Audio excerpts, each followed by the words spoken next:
हरे कृष्ण। तो आप सभी का स्वागत है गीता के व्लॉग में। पार्ट 2 पाताल गंगा गए थे तो ऊपर जो भोले जी का मंदिर था वो रास्ते का है। तो मेरा जो अनुभव है मैं आपके साथ शेयर कर रही हूँ। वहाँ पे जो भोले बाबा का मंदिर का था, भोले बाबा की वही छवि, उसका वीडियो क्लिप नहीं लेना था तो मैंने इसलिए उसका नहीं लिया है। तो मेरा जो अनुभव रहा है मैं आपके साथ शेयर कर रही हूँ। इस मंदिर तक पहुँचने के लिए ना ही कोई सीढ़ियाँ हैं और ना ही कोई आसान रास्ता, बस पहाड़ और एक सच्ची इच्छा।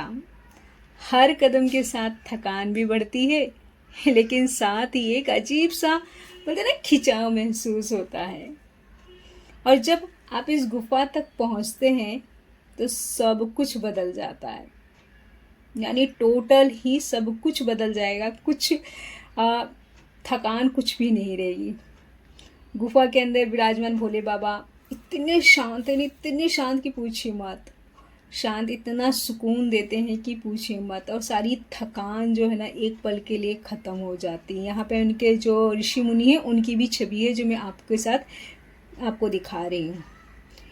हो जाता ऐसा लगता है ना जैसे आपने सिर्फ एक मंदिर नहीं बल्कि एक अनुभव पाया हो, जो अनुभव आप किसी से आप बयान नहीं कर सकते अपने शब्दों के द्वारा, जैसे मैं नहीं बयां कर पा रही पाया हूँ। यहाँ आकर समझ में आता है कि भाई भगवान तक पहुंचने का रास्ता ना आसान तो बिल्कुल नहीं है, बिल्कुल भी आसान नहीं होता।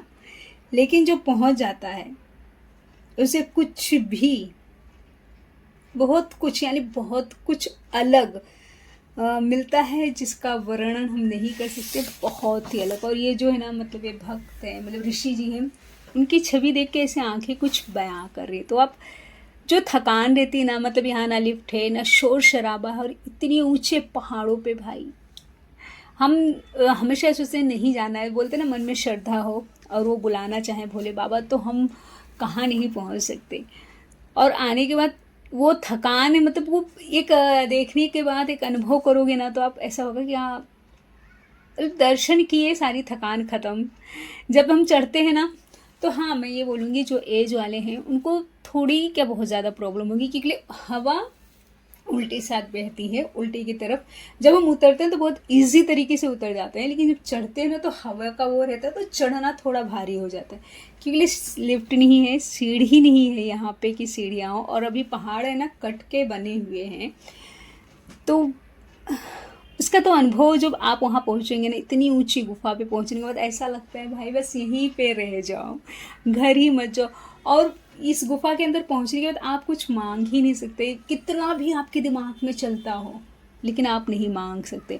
और अब जब चलने लगेंगे ना इस गुफा की तो सबसे खासियत ये बता दूं कि जब आप ऊपर जा रहे हो भोले जी के दर्शन करने और ऐसे गुफा के लिए, तो बीच बीच में ऐसा होगा यार बहुत थक गए, लेकिन जब जो जा रहे हैं ना उनको देखोगे तो बोलेंगे कि नहीं यार मतलब चलना चाहिए, क्योंकि बुलावा आया है। जो सुकून शांति मिलती ना, तो बोलते ना भगवान के और दिखाए हुए रास्ते पे, सही रास्ते पे चलना आसान नहीं होता। तो एकदम कोई गलत नहीं है, आसान ही था सफ़र, मुश्किल था, लेकिन करने के बाद जो सुकून मिलता है, बोलते हैं ना जो सुकून बहुत चीज़ें ऐसा होता है ना कि छोटी सी भी चीज़ हो या कोई बड़ी सी जो हम सोचते रहते और हमें मिल जाए तो जो खुशी का बयान ना नहीं कर सकते, तो वो खुशी मैं बता नहीं सकती। जब आप यहाँ पे जाएंगे दर्शन करेंगे थकान होगी, मैं ये नहीं कह रही कि थकान छू मंतर हो जाएगी, बट वो खुशी का अनुभव आप ही सिर्फ कर सकते हैं, दूसरा कोई नहीं। तो हम यहाँ पर बैठे, वहाँ पानी पीने के भी साधन है, आप पानी भी पी सकते हैं। रास्ते में कोई भी और मंदिर बीच में से हम लोगों ने डाला हुआ है, गोंद पाठ डाला हुआ है, जितना हो सकता है उन्होंने किया है।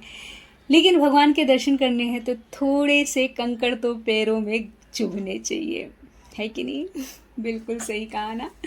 तो नीचे कमेंट में बोलिए हर हर महादेव। और हाँ जो ऋषि मुनि हमारे तपस्या के हैं उनके लिए भी एक बार जयकारा लगाइएगा। और ये रास्ते का है सफ़र जो मैं आपको जर्नी दिखा रही हूँ, यहाँ पे गौशाला जो मैंने पहले भी बोला था, तो इनके भी दर्शन करते हुए चलते हैं। बीच में एक छोटा सा और गार्डन रहेगा, और वहाँ पे मंकी उनकी बहुत है, बंदर बहुत है, देख रहे हो बहुत सारे बंदर आ गए थे यहाँ पे गार्डन पे, सब बैठे हुए थे, छोटे छोटे बच्चे जो अभी जा रहे थे। हम लोग आ रहे थे, हम लोग सुबह ही निकल गए थे। वही ये बोलूँगी कि गर्मियों के सीज़न में जा रहे हो तो अब सुबह जाइए, क्योंकि धूप बहुत तेज़ हो जाती है।